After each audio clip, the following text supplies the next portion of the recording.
Welcome to The Thing About Austen, a podcast about Jane Austen's world. I'm Zan. And I'm Diane. And this episode, we're talking about Austen's teenage writings.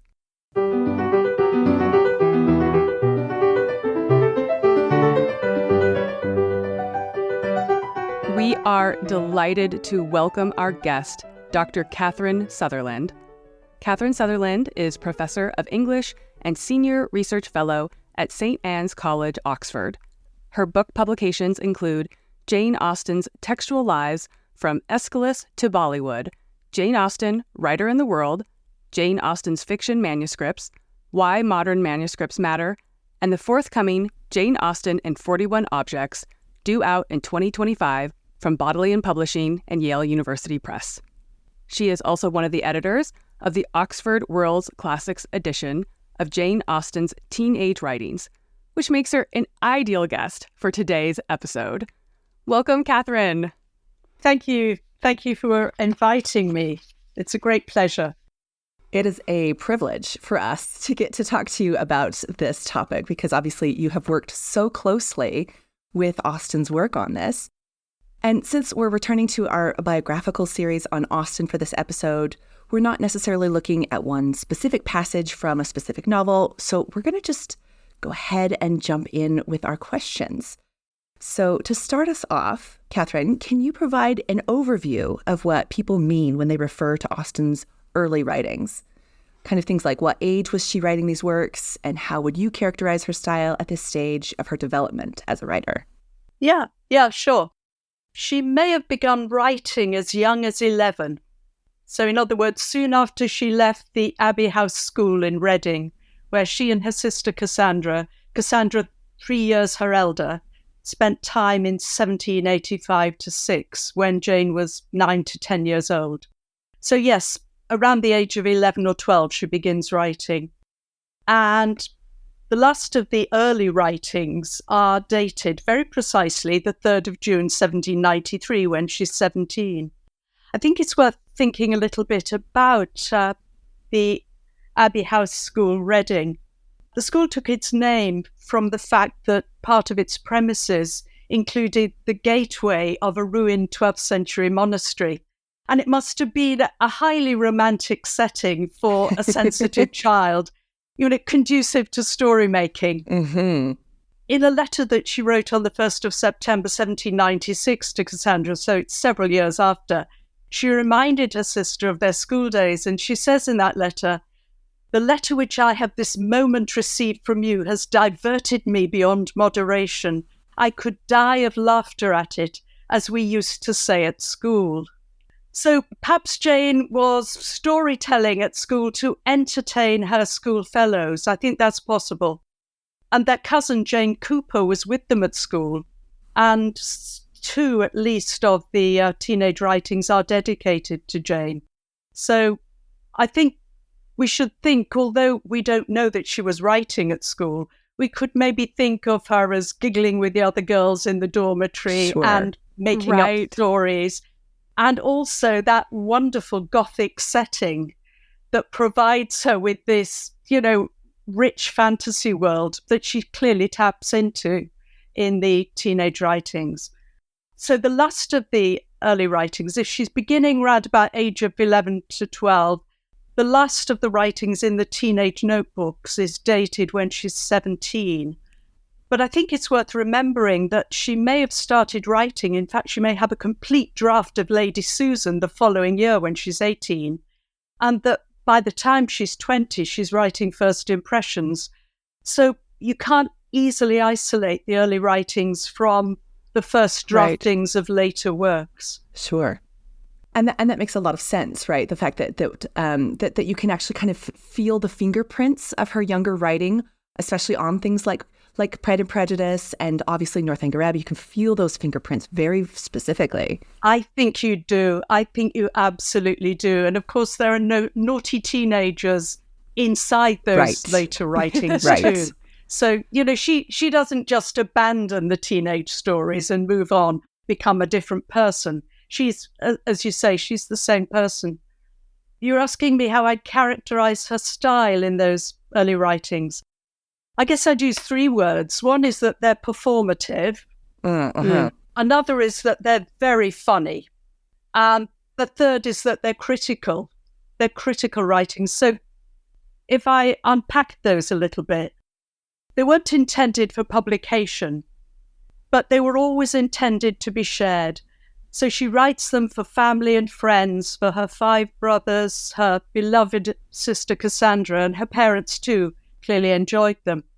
So unlike many teenage writings, they're not personal agonies or daydreams entrusted to a private journal.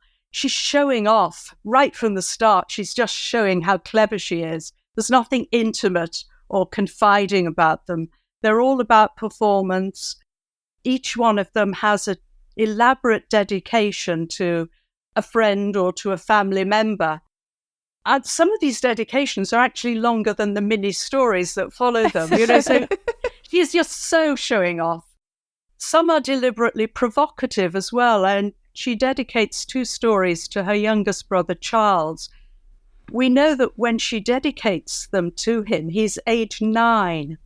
And one of them is Sir William Montague, and the other is Memoirs of Mr. Clifford. Sir William Montague enjoys partridge shooting, and he's a serial seducer of young women. And Mr. Clifford has a passion for fancy carriages and travel. Once you set those stories alongside the young Charles, 9 years old, you realise kind of how ludicrous that is. So they're performative, they're very funny. She tends to make fun in these stories of everything she's reading. And that's mainly classic fiction, pulp fiction. She loves the trashiest fiction as well. And also schoolroom textbooks. She's making fun of those as well. And in the stories, she introduces young girls whose tastes run, less to needlework and home economics and history lessons and more to boys, gambling and drinking. These girls love drinking. And the characters live out recognizable teenage fantasies too, I think. They disown their parents. They run away and seek their fortunes. They create new identities for themselves. They become orphaned and then discover wealthy and noble relatives. The kind of things most of us actually have imagined when we were teenagers. And their adventures are quite cartoonish. They're somewhere between folk tales, fairy tales, cartoons. And they're all turning the tables on the adult world. And the third word I used was critical, wasn't it? I think at a time when teen fiction scarcely existed, the young Austen is, right from the start, willfully misreading in order to test the limits both of writing and female conduct. Testing the boundaries of what a girl can get away with and also what a reader can get away with. And I think deliberate misreading shows how early the activity of critical reading informs her style as a writer, because we know that her adult fictions also imply the critical reading both of society and of fiction. So it's a form of engagement. And what she tends to be doing in the teenage stories is she's testing the bounds of what's possible in writing fiction. Yeah. So, a novel, for example, it must have action, something must happen. It must have characters, it must have setting, but do the characters need to be believable? Do their actions need motives or reasons? Does the setting have to be probable? And she's testing all of those, often to a ludicrous degree. For example, in Jack and Alice, the one character you never really meet is Jack, and yet we're told he's the hero. And it's 9 chapters long, and he only enters in chapter 7 in order to be killed off, so his sister can inherit his fortune. So she's playing around with, the elements of stories and what you can get away with. And I think the challenge of all of the teenage writings is to discover how spare and puzzling a tale can be, and yet still contain the elements needed to understand it. Yeah. I think that the idea that she is both performative and critical. I think that those blend really well in these teenage writings. The fact that she knows she's going to be reading or telling these stories with family or friends, also while having all those like inside jokes of like, this is what we're critiquing. Everybody knows what they're critiquing. I think that those two elements together particularly make them so darn funny is that it's all of like, if you know, you know, is kind of what's going on with Jane Austen's writings. Yeah. And you do actually laugh out loud at them, don't you? They are that funny. They are wonderfully over the top. Yeah. Absolutely. Absolutely. So these works are often referred to as juvenilia. We would love to hear from you why you prefer the term teenage writings.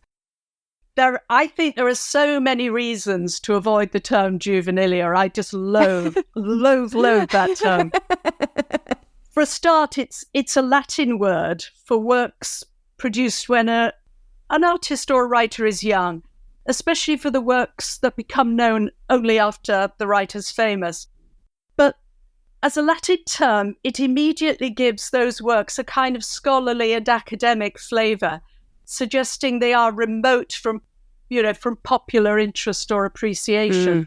Right. It suggests too that they somehow precede talent. They're the works created not just before fame, but before the genius kicks in. So it suggests they're lesser works not to be taken as seriously as the mature works. And none of that's true about Austen, absolutely none of it. I think there's also the fact that the word juvenilia is so regularly mixed up with the word juvenalia. Juvenalia associated with the style of the Latin poet Juvenal, who was a Roman satirist. And okay, she is a satirist, but, so many times when I've been interviewed, people have talked to me about Jane Austen's juvenalia, and it's juvenilia, but it isn't juvenilia, it's teenage writings. Sidestep the whole issue if you just call it teenage writings. Absolutely. But also, you also show how immediately accessible they are too. Right. Yeah. I think that is a really important distinction, right? To kind of acknowledge the wit and genius that goes into these, even though they aren't often considered as counterparts or parallels to her finished novels, that we can still learn so much about her writing process, about her thought process, like her development. It doesn't mean that it was ever not good. It just means that we have seen this kind of maturation, essentially, in her process. I think as well, in the very critical writing of them, they're great exercises for teaching young people how to write. Give them one of these tiny teenage stories, perhaps 6 pages long, and you can ask them questions, what is a hero? What is plot? Yeah. Do characters need motives? And, they're wonderful exercises in composition. In your introduction to the works, you write about the fact that her nieces and nephews were actually allowed access to her writing as a way to kind of like engage with Jane's writings and kind of, do you want to see how the novel finishes? And so the fact that it's even within her own family, that is kind of how her writings are considered. That shows a lot of exactly what you're talking about. Yeah. And the actual revising hand, especially in volume the third, is not hers. I know critics and scholars in the past said it was. It absolutely isn't. She never changed the name of that final story, Kitty or the Bower, to Kathryn or the Bower. That's her nephew's hand. So she's handing over these notebooks when her niece and nephew are teenagers, and she's offering them the opportunity to experiment and learn to write.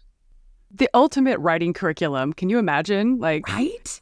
You're going to sit down and work on your writing, and your starting point is going to be Jane Austen's early works. No big deal. See if you can improve on Aunt Jane's materials. Take good luck. A stab at it. Well, James Edward, her nephew, he was such a little prig. He really thought he could. He really thought he could. So he takes this, wholesome English girl called Kitty Peterson, and he gives her this highfalutin, genteel name, Catherine Percival. And, colloquialisms in the story, he changes to proper English. I mean, he's such a corrector. He's such a corrector. He had some opinions, didn't he? And you see that in him when he's an old man, when he's writing her memoir. But goodness, it's there as a teenager already. He was already such an upright and proper and I think quite dull young man, actually. Oh, I love that. That's great. So continuing on to talk about the notebooks themselves. We have access to these 3 surviving notebooks in her own hand. How would you describe these notebooks in the physical sense, both in terms of their actual size and format, but just, how Austen actually used them? They are all 3 of them. I've worked with them and they're all extremely well worn. They've been much used and clearly much used in Jane Austen's immediate circle. I think that's lovely. It's lovely to know that that's the case.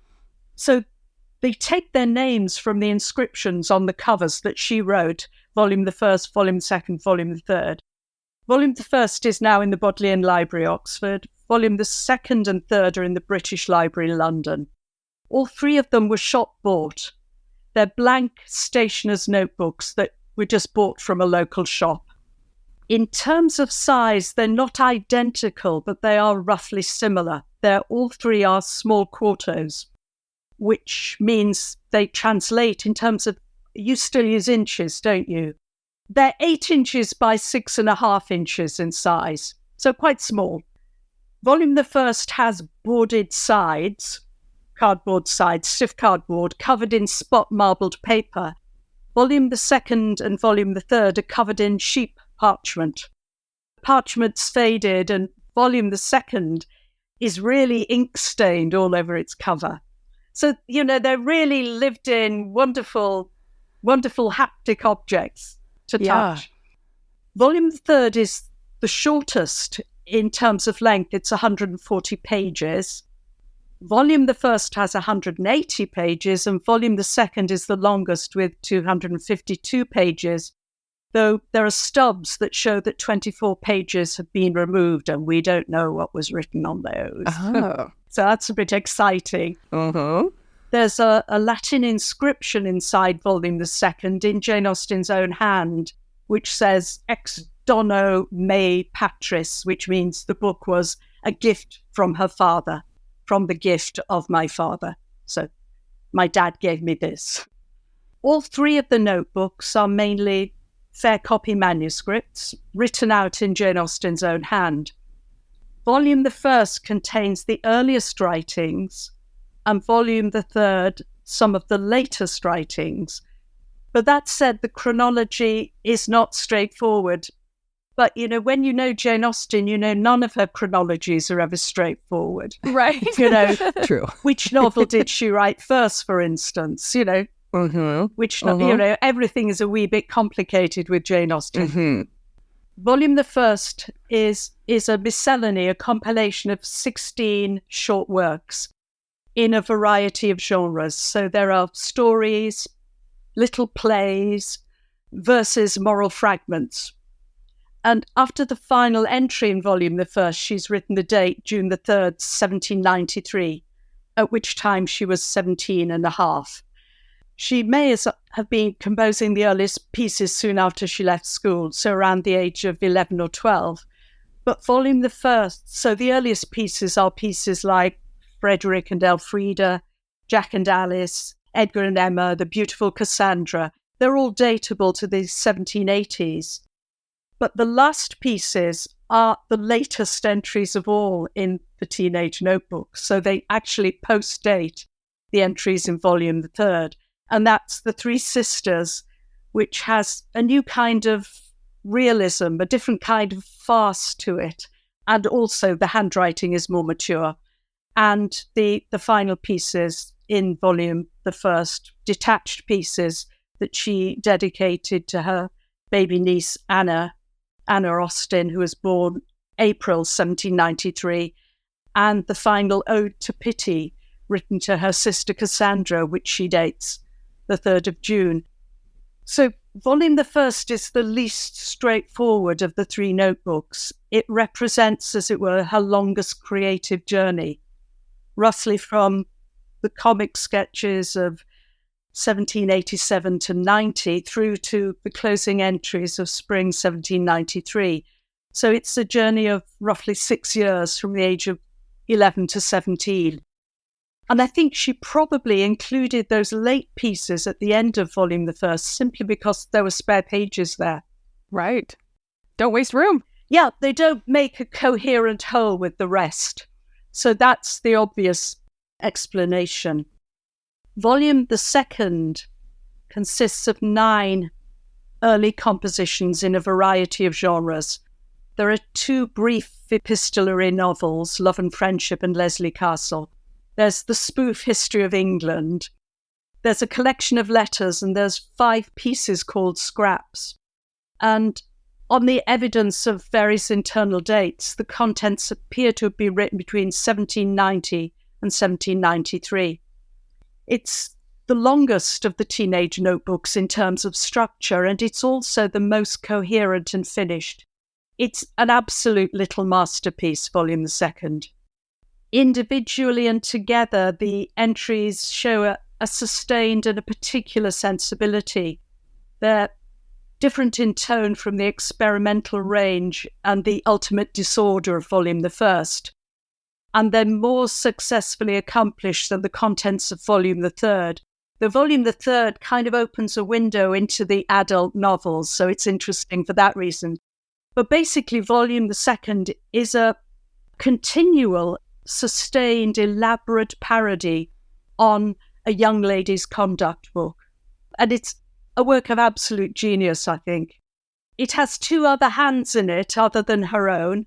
One, of course, is the little painted medallions in the History of England that are painted and signed by her sister Cassandra. And the other is the hand of Henry, who in the after the dedication of Leslie Castle promises to pay Jane Austen spinster the sum of 100 guineas on account. So Henry's already being the banker, the family banker. So that's nice too. Volume the third, she began writing volume the third on May the 6th, 1792, when she was 16. And it's the shortest of the 3 notebooks with 140 pages. There are 2 items only in it. One is Evelyn and the other is Kitty or the Bower. Both of them contain evidence of immediate composition.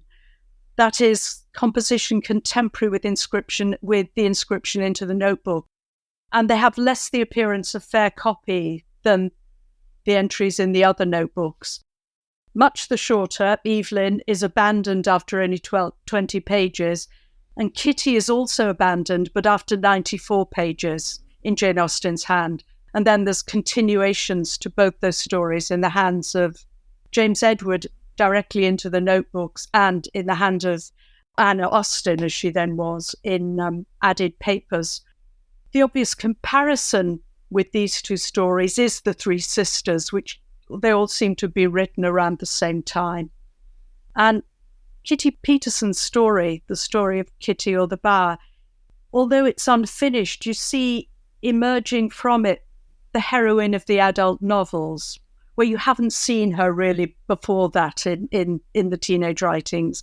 Kitty is fond of reading, she's lively, she's outspoken, she's impressionistic and generous, and she's confronted with that very Austen-like task of distinguishing who means well by her and who doesn't. That's there in all of Austen's novels. Mm-hmm. Who's a real friend and who's a false friend. But I think what's different about Kitty and why it's so interesting is that it is openly political in tone. So its social and sexual politics are clearly shaped by the period in which it's written. That's the early 1790s.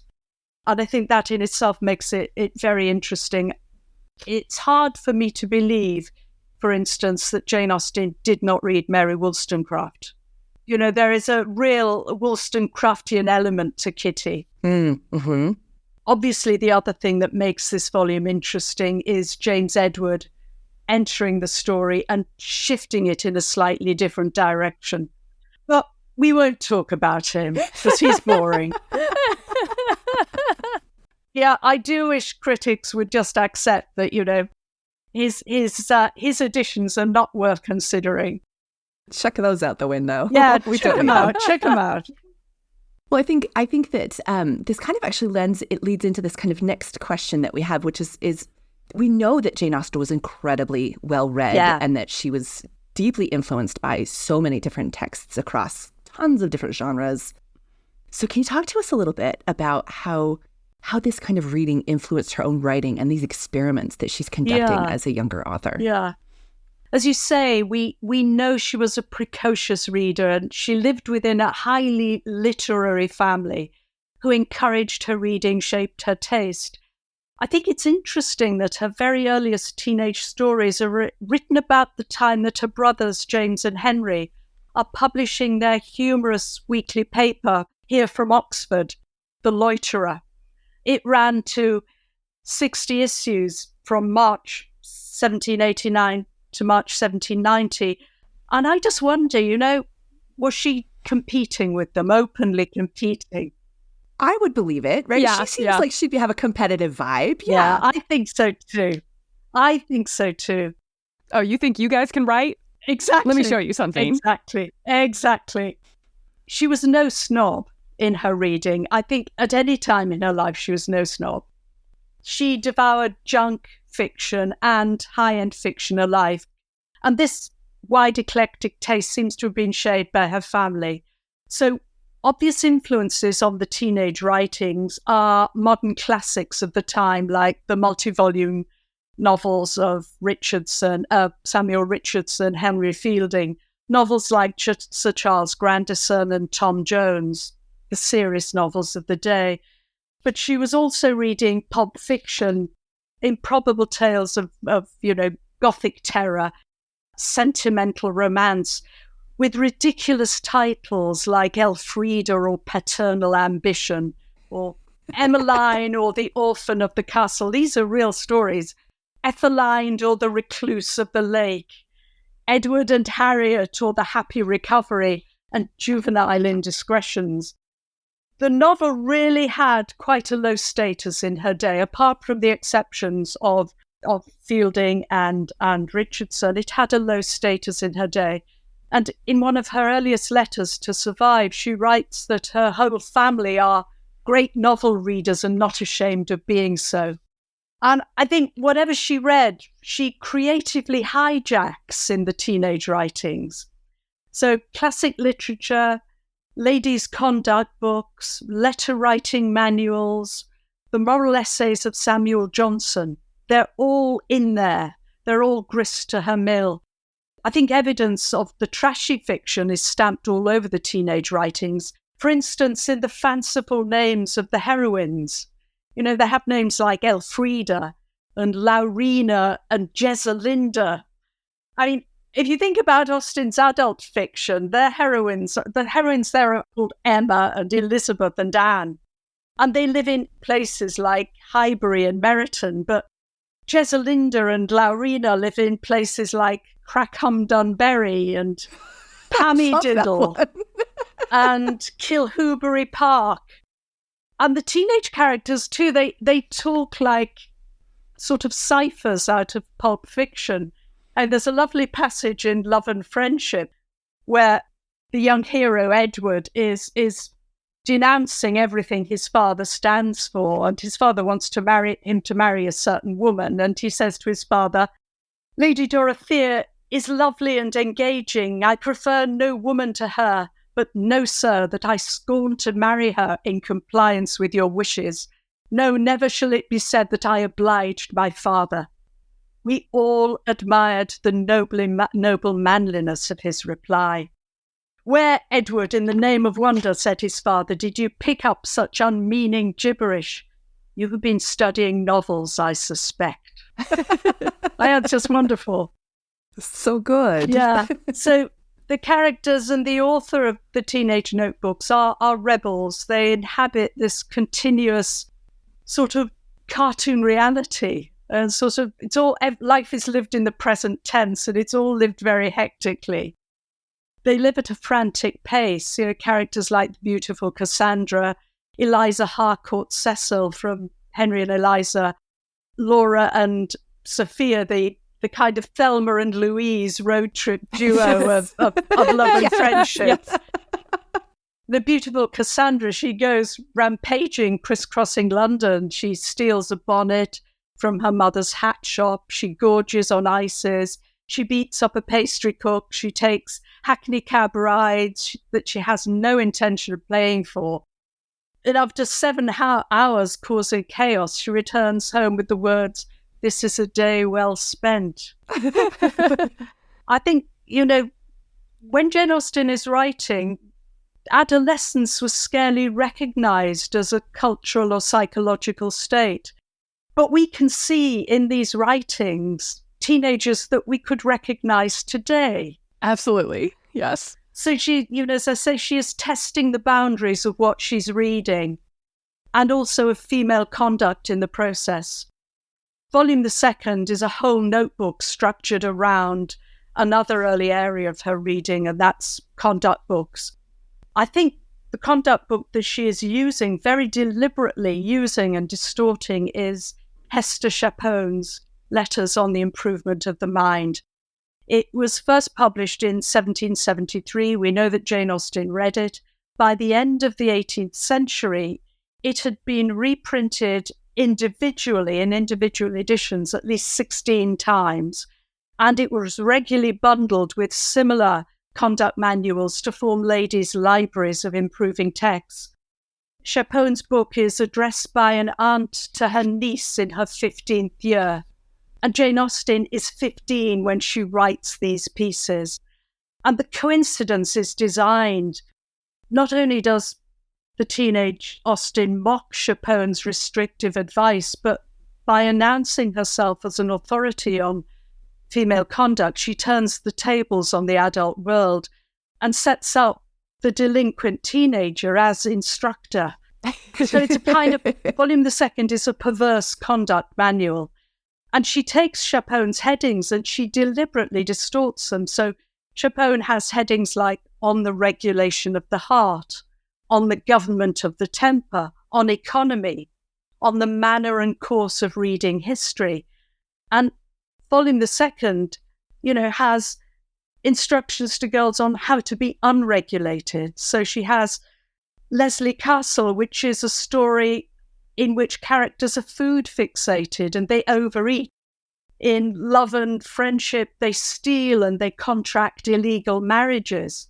Again, there's no regulation of the heart there. They commit murder.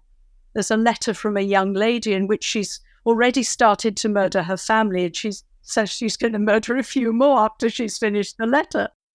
And that is dedicated, that letter on the child murderer is dedicated to her newly born niece, Fanny, who's only a few weeks old. I mean, imagine, And then there's the spoof History of England, which is an answer to Chapone's history. And, that is so smart because it does imply something serious about all history writing, which I think as a teenager she's already grasped, which is that all history is written as interpreted narrative, and it's all written from some form of bias. Right. So, there's the young Jane declaring open that what all historians are, that she's partial and prejudiced. But most official historians don't admit this. What she's saying is there's no such thing as neutral history. And age 15, She knows this. Yeah. So her history is a pro-Stuart kind of tragic comedy, ending with the execution of Charles I. And in other words, she's glorifying the kings and queens whom the reigning monarchs of her own day, have ousted. She's being deliberately provocative.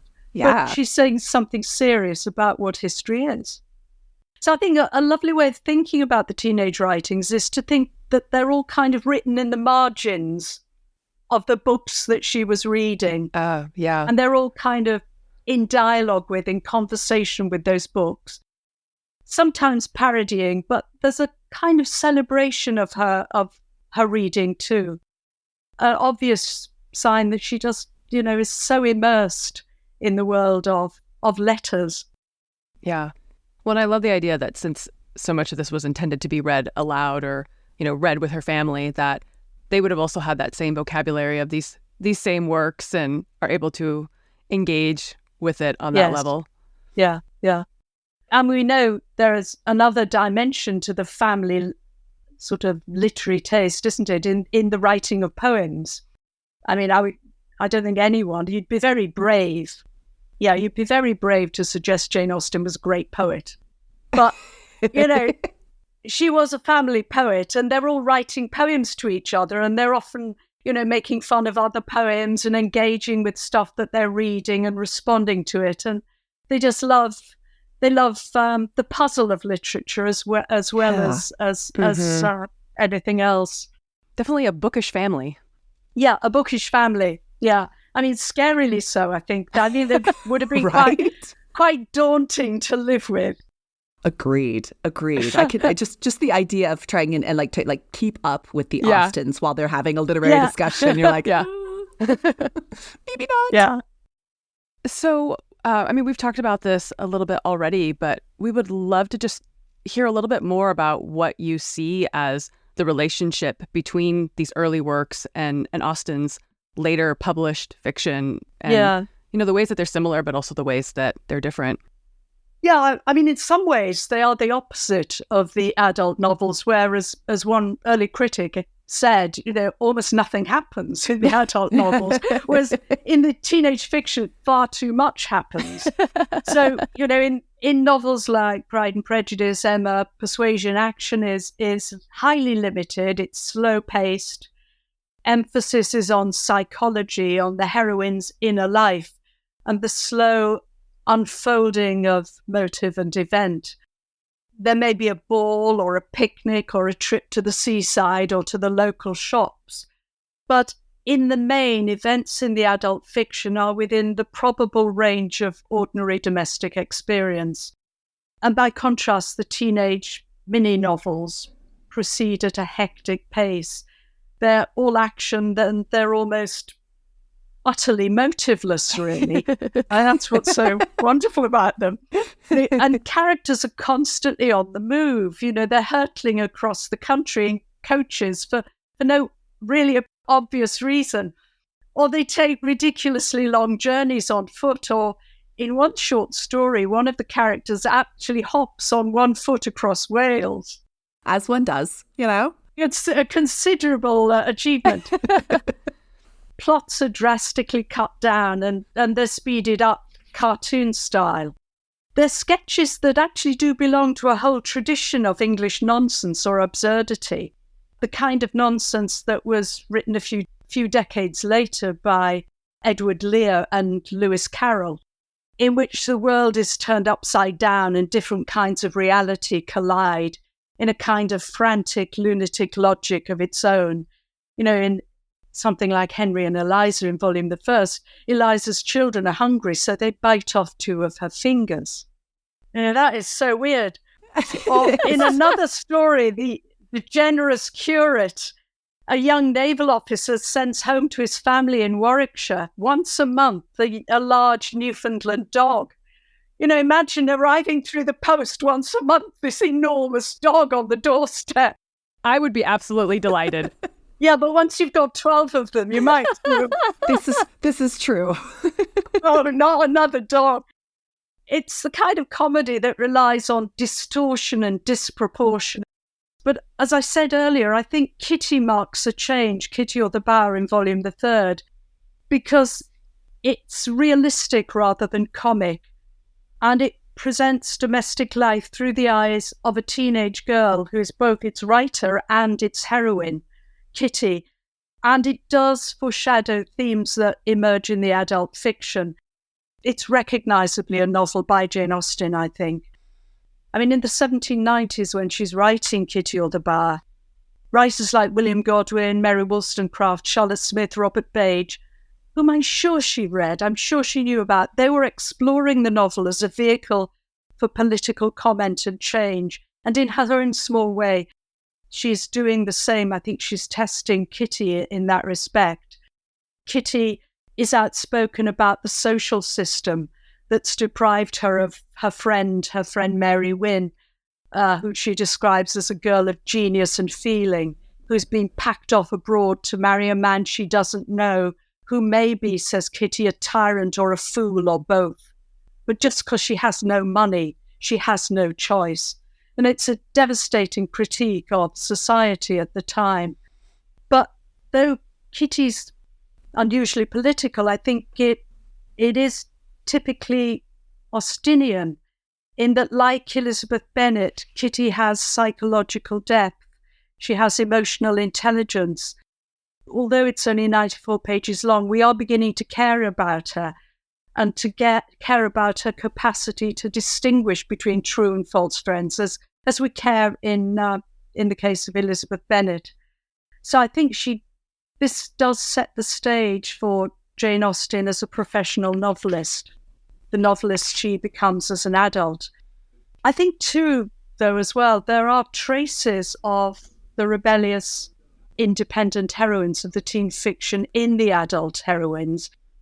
I mean, they're funny little traces, little gestures, like Eleanor Dashwood's need for a stiff drink to help her cope with Marianne's hysterics. Remember, Mrs. Jennings comes in with a glass of wine for Marianne, and Marianne's, out of it, swooning.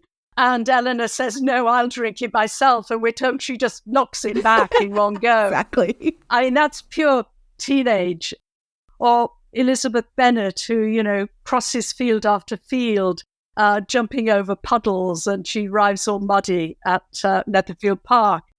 Or Catherine Morland, in that opening chapter, we're told she's noisy and wild, and she hates confinement and cleanliness, and prefers crickets and all boys' play to dolls. It's only when she grows up that she becomes a heroine, we're told. Or I think, the spoilt Emma Woodhouse, whose undisciplined imagination and dangerous way of playing with and manipulating the feelings of others, she has something of that self-important egotism of the teenage heroines. I think more seriously, though, I don't know about what you think about this, I think it's possible to argue that some of the disproportion and outrageous detail of the teenage stories finds a different and more disturbing place inside the adult novels, where rather than lying brazenly on the surface as it does in the teenage fiction, Jane Austen kind of sinks explosive depth charges below the surface. Yeah, absolutely. So I'm thinking of things like, Colonel Brandon's love for Marianne Dashwood, which is based on the sensational histories of the two orphaned and seduced and abandoned Elizas. Those two Elizas could be straight out of the teenage fiction. Yeah, right. It's so dark and sensational. But in this adult novel, it's something more disturbing. Right. Or soldier mad Lydia Bennet with that great slit in her dress. How did she get that great slit in her dress? The story of Lydia is the motor for the plot. Without it, we'd have no plot to Pride and Prejudice. Lydia is the essential unruly energy that sparks the realist novel into action. And I think there's something unruly and something anti-novelistic hidden inside almost all of Austen's mature fictions. And I think you can trace it back to these sensational stories of the teenage fiction. So the teenage writings are little exercises or experiments in the art of the novel. And I think they're critical tools to open up and situate her famous 6 novels in a rather different light too.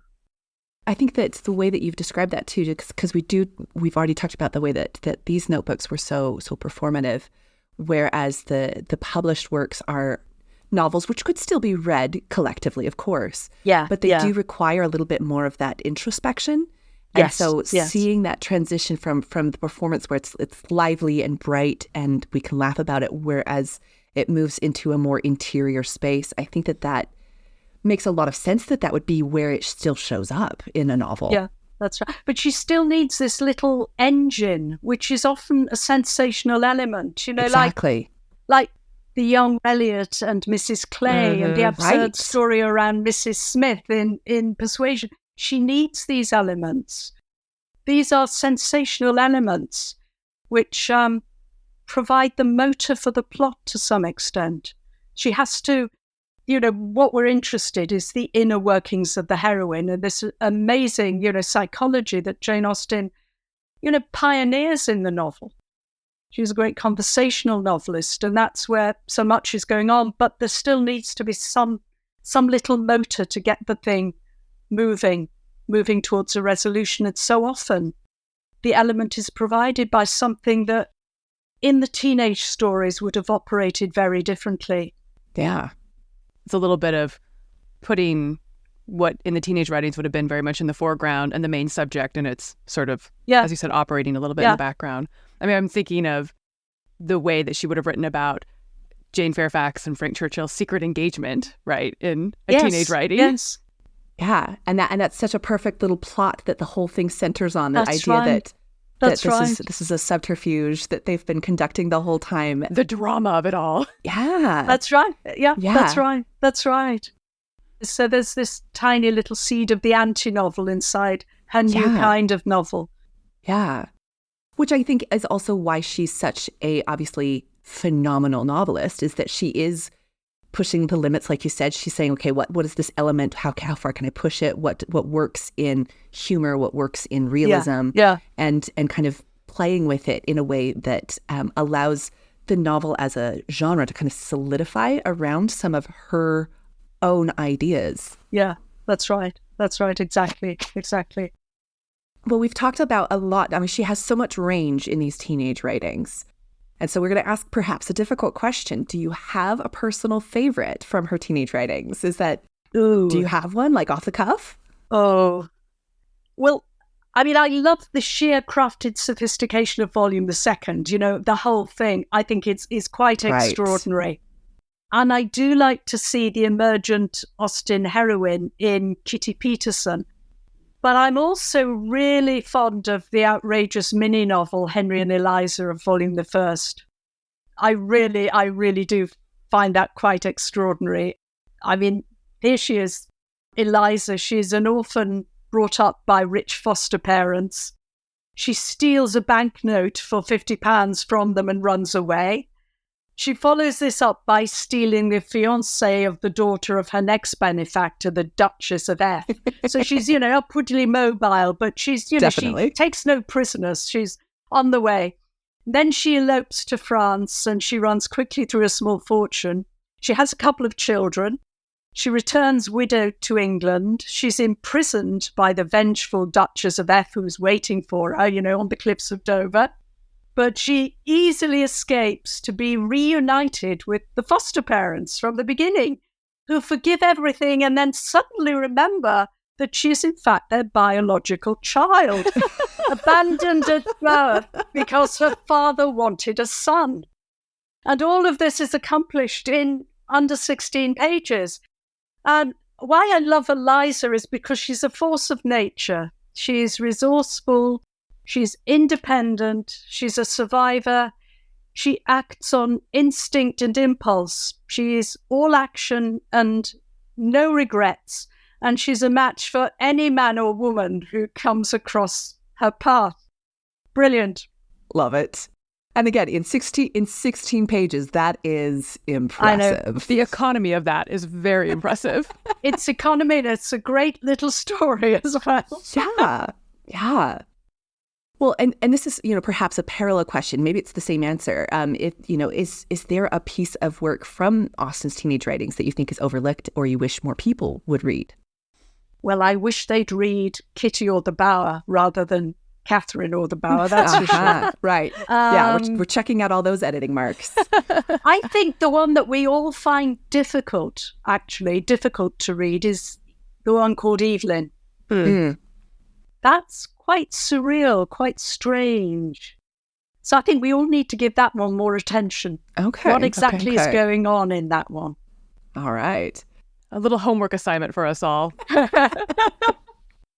Well, Kathryn, thank you so much for taking the time out of your extraordinarily busy schedule to do this with us. We appreciate it so much. I've loved it. I've loved it. As you can tell, I've loved it.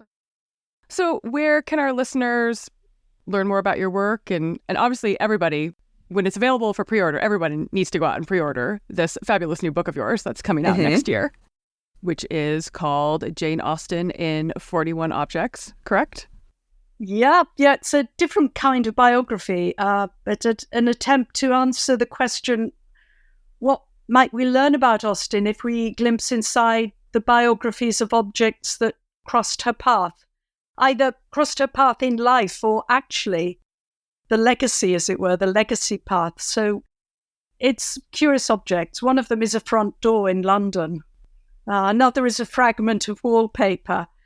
Another is a dinner plate that was decorated by Virginia Woolf's sister, Vanessa Bell, in the 1930s. So it's some of them are expected objects, but some I hope would be unexpected. Oh, it sounds fascinating. I can't wait to get my hands on it. I'm looking forward to it. Yes, we are so looking forward to that. Well, thank you again. It's just been a pleasure. Thank you. Well, thank you both, Diane, Zan. Thank you both very much. I've enjoyed it. Thank you again to Dr. Kathryn Sutherland for joining us for this episode. You can find us on Instagram at The Thing About Austen and on Twitter at Austen_things. You can also check out our website, thethingaboutausten.com, and email us at thethingaboutausten@gmail.com. And you can find our merch for the podcast on Redbubble at aboutausten.redbubble.com. Stay tuned for next episode. We will be talking about Anne Steele's nasty beau. Thanks for listening. Bye.